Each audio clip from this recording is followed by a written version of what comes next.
Other than तो फिर बैठे रहो, आने वाले 40-50 सालों में कोई ना कोई आप पे फिर कैप्चर मारेगा। आने वाले 40-50 सालों में फिर से कैप्चर होगा।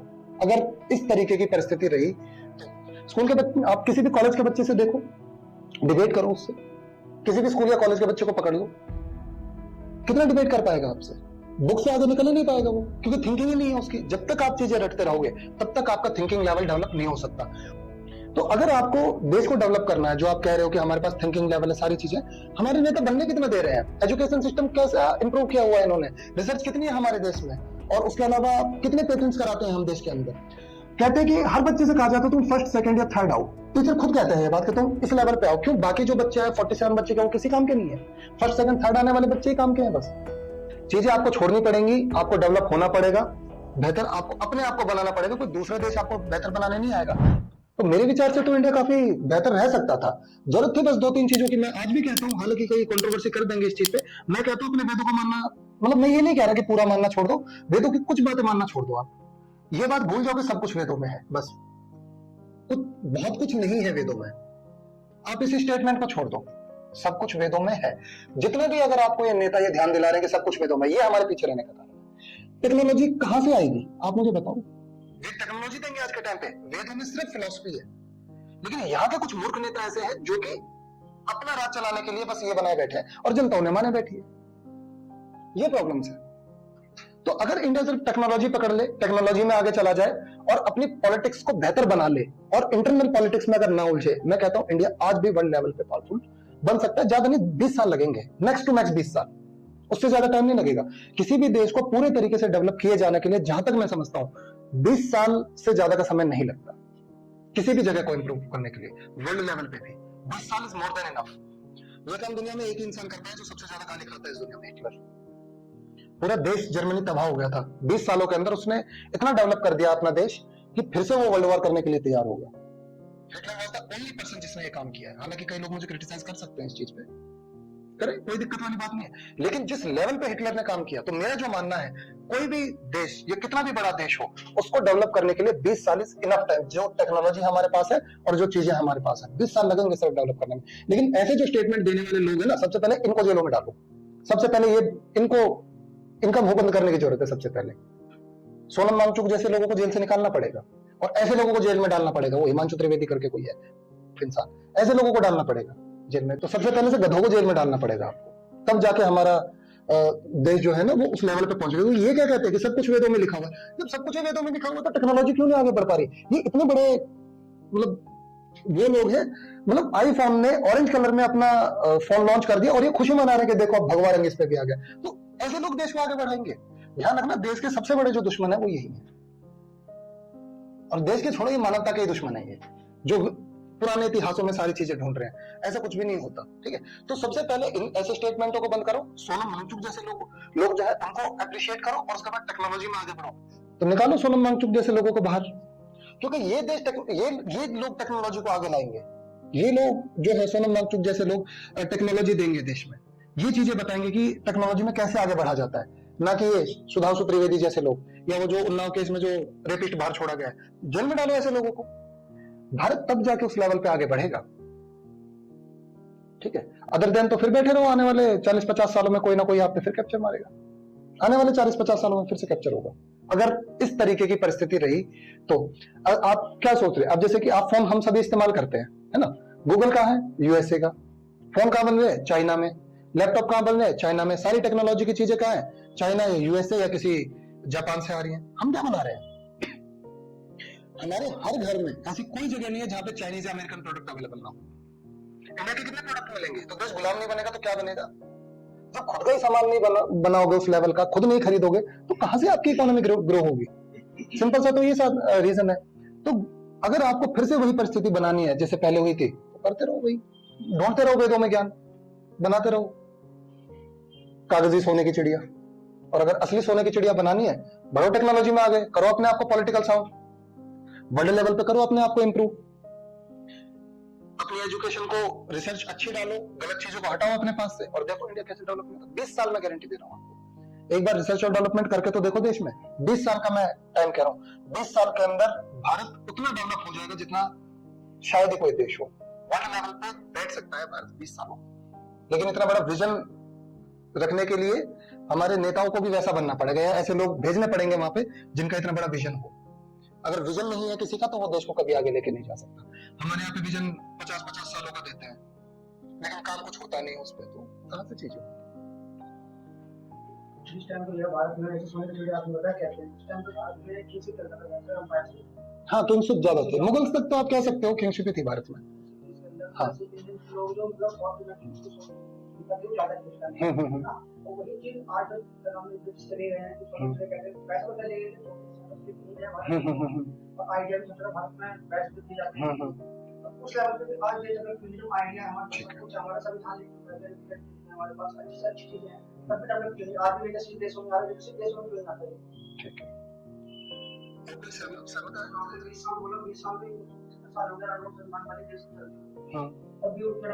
ठीक है।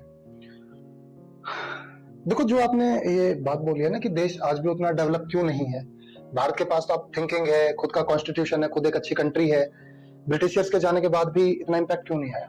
मैं आपको सबसे बड़ी बात बताता हूँ, यहाँ के नेता बस एजुकेशन में कितना चेंज लाए। मैंने आपको एक बार कॉन्सेप्ट बताया था कि गवर्नमेंट स्कूल और प्राइवेट स्कूल, जो टॉप लेवल का प्राइवेट स्कूल है, ठीक है, इन दोनों के बच्चों में क्या डिफरेंस है, याद है डिफरेंस? ठीक है, बस वही चीज। एक मिनट, हमारे जो बच्चे हैं ज्यादातर सरकारी स्कूलों में पढ़ते हैं, है ना? सोचने समझने की क्षमता कितनी विकसित होती है इन बच्चों में। मैंने आपको 2020 की एक रिपोर्ट बताई थी, गवर्नमेंट की रिपोर्ट थी, 8वीं का बच्चा दूसरी तीसरी का सम सॉल्व नहीं कर पा रहा, है ना? और ऐसा नहीं था, ऐसे बच्चों की संख्या 40% के आसपास थी।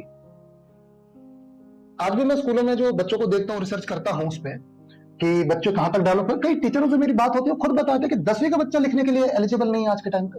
स्पेलिंग मिस्टेक्स हैं उनकी, मात्राएं सही से नहीं आती, ना हिंदी में लिख पाते हैं ना इंग्लिश में लिख पाते हैं। तो थिंकिंग लेवल कहां से डेवलप होगा, मुझे सबसे पहली चीज ये बताओ। मैंने कितनी वीडियोस बना रखे हैं कि इंडियन एजुकेशन सिस्टम किस तरीके से कोलैप्स हुआ पड़ा है, क्या हालत हो रखी है। तो जो हमारे नेता, उन्होंने एजुकेशन का लेवल क्या बना रखा है, आप इसको समझे। सबसे पहले जो हमारे एजुकेशन का लेवल होगा वही तो हमारे थिंकिंग का लेवल होगा।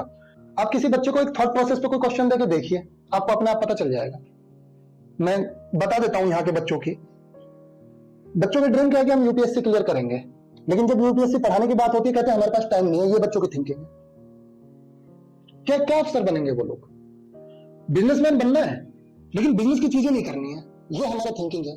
स्कूलों में आप जाके देखें, कल एक बच्चे ने मेरे से एक सवाल किया था कि क्या जो हमारे मॉरल्स कैसे होने चाहिए, और मेरा एक मानना है कि जो हमें मॉरल्स सिखाए जाते हैं, those morals are nothing more than a slavery system. आप स्कूल जा रहे हो, ड्रेस भी वही बना के दी जाती है जो उनकी होती है लेबर्स की, तो आप किस तरीके से थिंकिंग लेवल डेवलप करोगे अपना। तो अगर आपको देश को डेवलप करना है, जो आप कह रहे हो कि हमारे पास थिंकिंग लेवल है, सारी चीजें, हमारे नेता बनने कितने दे रहे हैं, एजुकेशन सिस्टम कैसा इंप्रूव किया हुआ है इन्होंने, रिसर्च कितनी है हमारे देश में, और उसके अलावा कितने पेटेंट्स कराते हैं हम देश के अंदर, कितनी टेक्नोलॉजी में हमारा देश आगे बढ़ा हुआ है। तो पीछे नहीं रहेगा तो क्या रहेगा, कुछ सोचो। पीछे रहने का सीधा सीधा यही कारण है। देखो, जैसे तुम बोल रहे हो कि जो पहले सोचने समझने की क्षमता थी और अब वो खत्म हो गई। देखो, जैसे मैंने अभी आपको बताया, हमारा एजुकेशन सिस्टम मैकॉले ने दिया था, ये बात आपको याद है।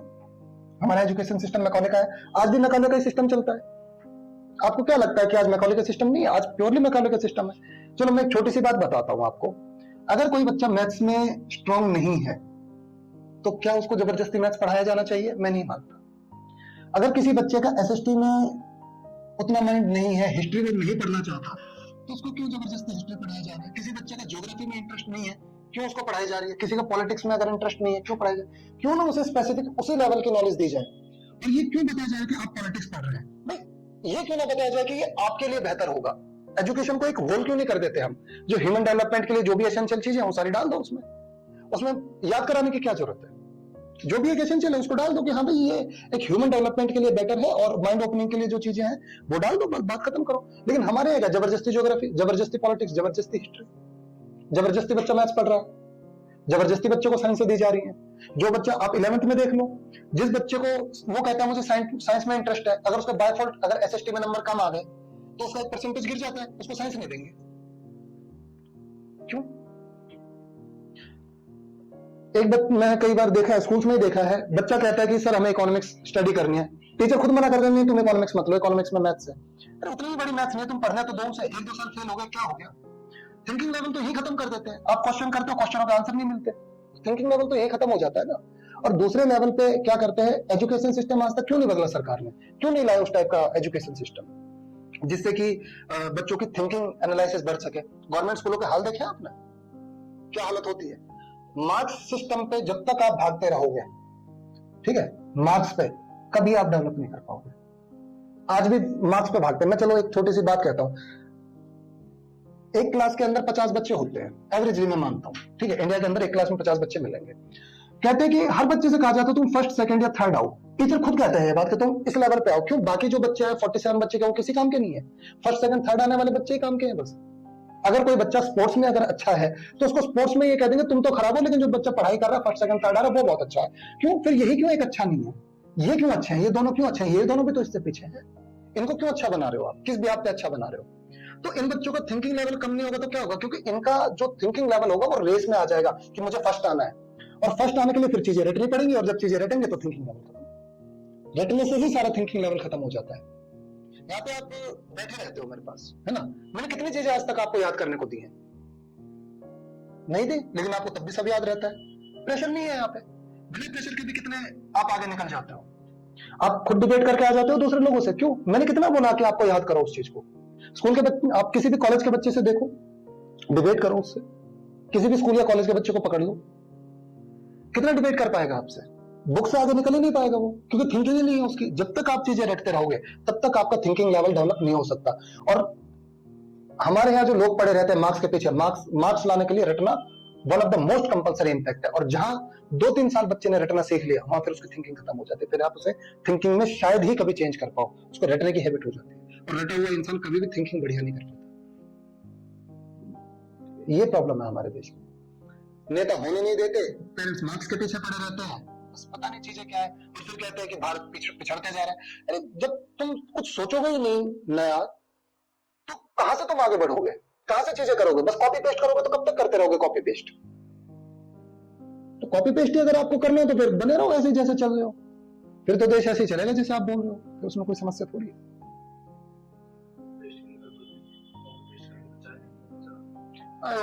उसने भी एक स्टेटमेंट बोला कि कॉपी पेस्ट करके चाइना इतना ऊपर चला गया तो हमारा देश कॉपी पेस्ट में भी उतना बेटर नहीं।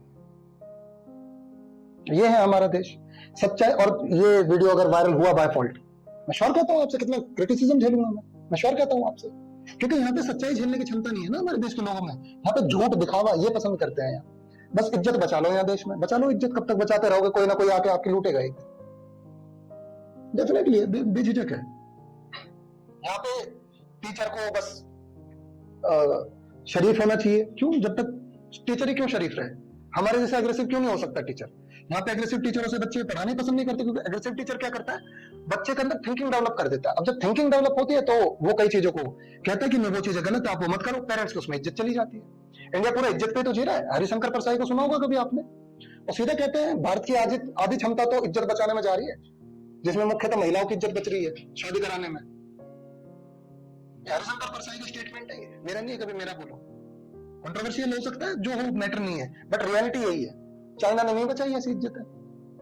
इज्जत क्या है कि तुम अफेयर कर लो, बस बहुत इज्जत चली गई, समाज क्रिटिसाइज करेगा। जब तक आप समाज में बंधे रहोगे तब तक आप इसी परिस्थिति में बने रहोगे, आपका बदलाव नहीं हो सकता। चीजें आपको छोड़नी पड़ेंगी, आपको डेवलप होना पड़ेगा, बेहतर आपको अपने आप को बनाना पड़ेगा। कोई दूसरा देश आपको बेहतर बनाने नहीं आएगा। एक बार अंग्रेज आ तो गए थे, जो आपने पिछला भी क्वेश्चन किया था, एक बार अंग्रेज आ तो गए थे बेहतर बनाने के लिए। क्या झेला आपने? अंग्रेजों का तो पूरा कॉन्सेप्ट ही था कि हम तो दुनिया को सुधार रहे हैं, तो सुधार नहीं हम इंडियंस। फिर आपके पास कोई आएगा ऐसी एजुकेशन लेके और आप फिर कहोगे हाँ भाई वो तो सही। और अब तो बातें भी चालू हो गई हैं कि चाइना कब कैप्चर कर लिया इंडिया पे, ये है हमारी पावर, बातें चालू हो गई है। हालांकि मैं मानता नहीं है ऐसा कि इंडिया एक कमजोर देश है, वो वर्ल्ड लेवल पे जानबूझ के बनाए जाते हैं, लेकिन फिर भी लोगों के दिमाग में आने लग गया है। हम इंडियंस किसी भी चीज को बहुत जल्दी एक्सेप्ट कर लेते हैं, बस डेवलपमेंट को एक्सेप्ट नहीं करते, बाकी सब चीजें एक्सेप्ट हो जाती है। ये हमारी प्रॉब्लम।